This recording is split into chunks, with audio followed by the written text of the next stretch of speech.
Fala galera, tudo bom? Professor Palomares aqui novamente com vocês e hoje para trabalhar direito administrativo. Então, para você que é novo aqui no canal, não deixe de se inscrever, ativar o sininho para ficar 100% atualizado com vários segmentos do direito, em especial na aula de hoje, direito administrativo. Então, se você gostar desse vídeo também, não deixe de clicar no like e tecer os seus comentários, que eu terei maior prazer de respondê-los. Então vamos lá, trabalhar direito administrativo, em especial a evolução histórica do direito administrativo, mais trabalhado dessa maneira aqui agora, na questão da evolução do próprio Estado moderno, tá? Então, a gente vai partir do momento da Revolução Francesa para fins dessa aula aqui, tá? Para a noção do Estado moderno. Então, antes da Revolução Francesa, nós temos o que é conhecido como Antigo Regime, né? E após a Revolução Francesa, nós vamos ter aí o que nós conhecemos como Estado moderno. A humanidade conheceu a primeira forma de Estado moderno com o Estado liberal, né? Nós temos a tríplice ideale da Revolução Francesa, que é liberdade, igualdade e fraternidade, e Norberto Bobbio, em suas lições na Era dos Direitos, ensina para fins de direitos fundamentais humanos, né, a Constituição também que dá para utilizar para o Estado. Então, quando teve a Revolução Francesa, eles tiveram esse cuidado de trazer essa tríplice ideal, que é a liberdade, a igualdade e a fraternidade, e sem querer preconizaram a evolução do próprio Estado, né? Então nós tivemos no primeiro momento a forma de Estado liberal, justamente pelo fato de que nós estávamos no momento de retirar as amarras do antigo regime e tínhamos bastante medo de que esse antigo regime que acabou de ser deposto quisesse voltar ao poder. Então nós reduzimos e muito o papel do Estado, né? Nós tivemos aí um Estado que tinha um papel negativo ou abstencionista, né? Ele é visto como a maioria dos doutrinadores, aquele Estado tido como um guarda noturno, tá? E aí, por que guarda noturno, professor? Porque aquela pessoa é aquele tipo de função que só vai reagir quando provocado e ainda limitada a sua reação. Ele não pode ir além daquilo que está estabelecido na Carta Magna, né, das suas respectivas constituições. Nós temos aí o Estado, então, no seu primeiro momento, ele era tido como um potencial violador das garantias individuais. Então nós tínhamos aí que o Estado liberal, ele foi inaugurado com a Revolução Francesa, ele sofreu na influência jurídica, né? Ele sofreu na ciência jurídica a influência do iluminismo e do justnaturalismo no primeiro momento, com as ideias racionais, né, iluminadas aí dos iluministas, e nós tivemos no campo econômico a influência do liberalismo de Adam Smith com a questão das leis naturais no mercado e dos freios e contrapeso, das suas teses de freio e contrapeso, que foi de suma importância para um grande desenvolvimento econômico à época, essa não intervenção, por isso um Estado liberalista. Nós tivemos aí a propriedade privada elevada ao status de direito absoluto, então o Estado não poderia intervir, não tinha-se a noção ainda de função social à época da instauração do Estado liberal de direito. Então, em decorrência aí dessa situação de liberdade total para o comércio, nós tivemos vamos dizer assim, nós tivemos uma corrida desenfreada e nós tivemos também uma evolução muito grande na ciência, né? Em especial na indústria. E essa evolução decorrente dessa liberdade trouxe outra grande revolução, que foi a Revolução Industrial, né? Quando houve a Revolução Industrial, a humanidade ela sofreu, vamos dizer assim, o que o próprio nome diz, uma revolução.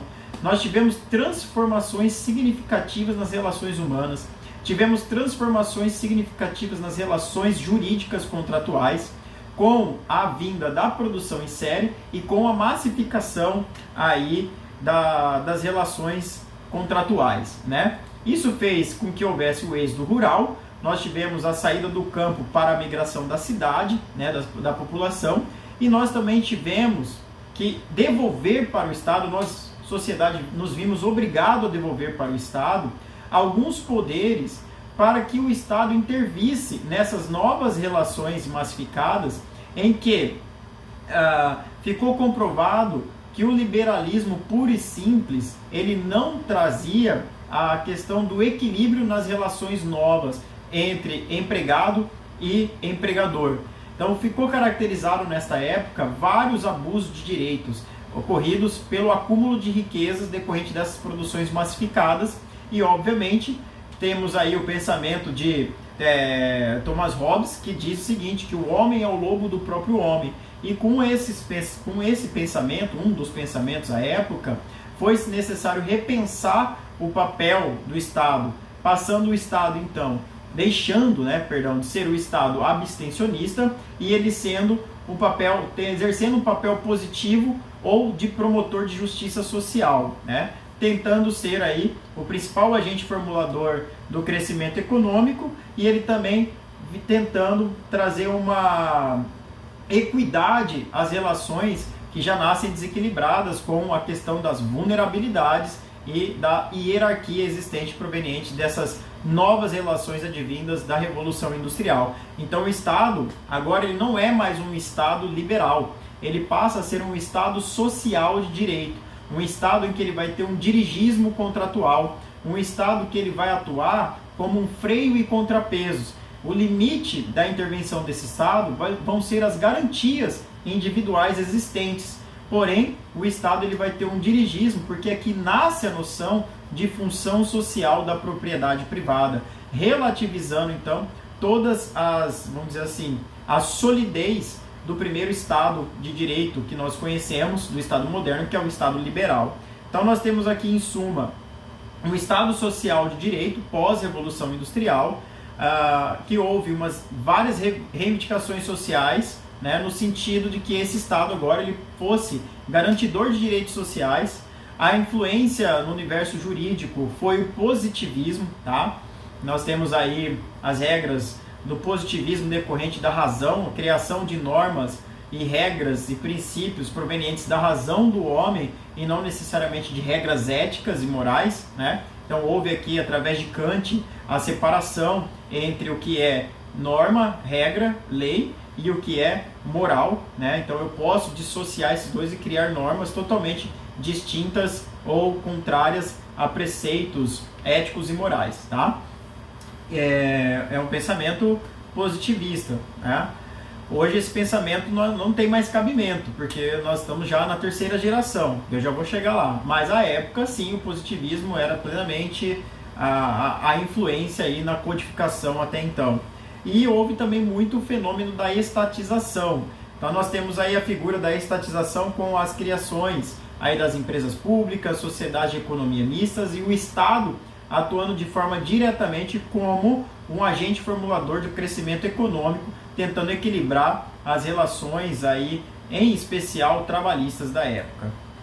E aí nós temos um terceiro momento já, depois das grandes crises que foram comprovadas no início do século XX, como o crack da Bolsa de Nova York, a Primeira Grande Guerra, a Segunda Grande Guerra Mundial, fez com que a humanidade repensasse o porquê da existência de um Estado, repensasse o porquê da existência do direito, das normas, para que existem essas normas, né? E aí, com essa situação toda, a humanidade toda comovida com a questão da criação de normas totalmente dissociadas de preceitos de valores humanos, né?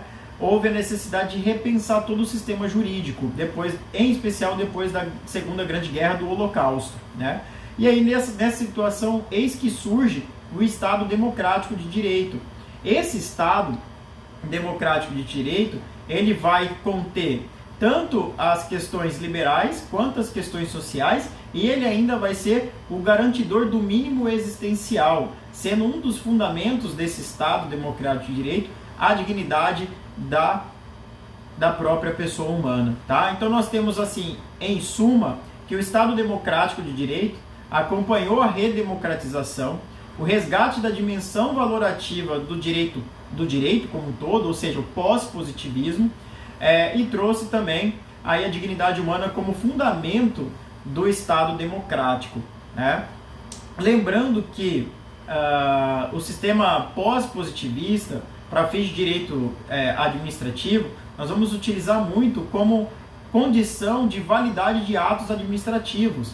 Então você que está nos seguindo aqui, que está inscrito no nosso canal, está acompanhando todas as aulas já de direito tributário, de direito do consumidor, de responsabilidade civil, aqui no direito administrativo nós também temos aula sobre a questão das teorias do círculo independente, do mínimo ético e do círculo secante, tá? Para fins de validade do ato administrativo no plano de validade desse ato. Então, se você tiver um ato administrativo que ele é lícito, mas ele vai contrário à moral, significa dizer que esse ato ele não vai poder produzir efeitos, ou se ele produzir efeitos, esses efeitos serão invalidados.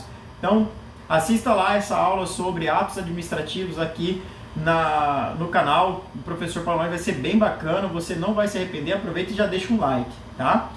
E aí, nós vamos ter o direito administrativo então. Qual a natureza que é do direito administrativo? É um ramo do direito público, né? Então ele vai ter como objeto de estudo aí o direito administrativo a relação Estado administrado, ou seja, Estado e cidadãos, e Estado administrados, que administrado engloba tanto o cidadão quanto os próprios servidores, numa perspectiva vertical e que pode ser impositiva. Então, eu vou ter uma relação aí ramo do direito público, pode ser impositivo. O que é impositivo?